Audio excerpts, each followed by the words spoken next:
நிறைய பேருக்கு நிலைவாசல் கதவை அலங்கரிக்கிறது ரொம்பவே பிடிக்குங்க.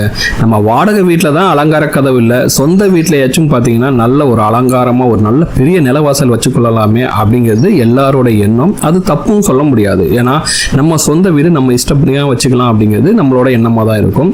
அப்படி அவங்க நிலவாசல் வைக்கும்போது அந்த நிலவாசல் கதவுல அவங்க பண்ற சின்ன தப்பு தான் அவங்களுக்கு மிகப்பெரிய பிரச்சனையாயிடும். என்ன தப்பு பண்ணுவாங்கன்னா, அவங்களுக்கு பிடிச்ச தெய்வங்களோட சிலைகளை அந்த நிலைவாசல்ல செதுக்கி வச்சுக்குவாங்க.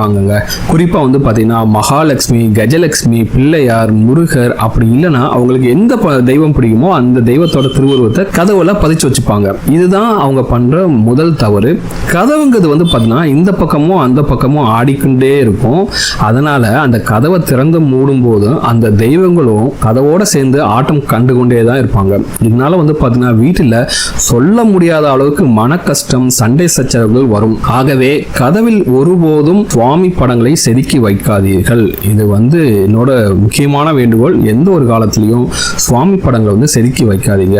இல்லையே முன்னாடிலாம் வச்சிருப்பாங்க அப்படின்னு சொல்லுவீங்க. கண்டிப்பாக நம்மளோட முன்னோர்கள் காலத்துல அது என்ன படமா இருந்தாலும் சரி, கஜலட்சுமி படமாகட்டும் இல்ல பிள்ளையாரோட படமாகட்டும், அது பாத்தீங்கன்னா நிலவாசலுக்கு மேல இருக்க உத்திரம் அந்த சட்டத்தில் தான் வச்சிருப்பாங்களே தவிர கதவுல சாமி படங்களை வச்சிருக்கவே மாட்டாங்க.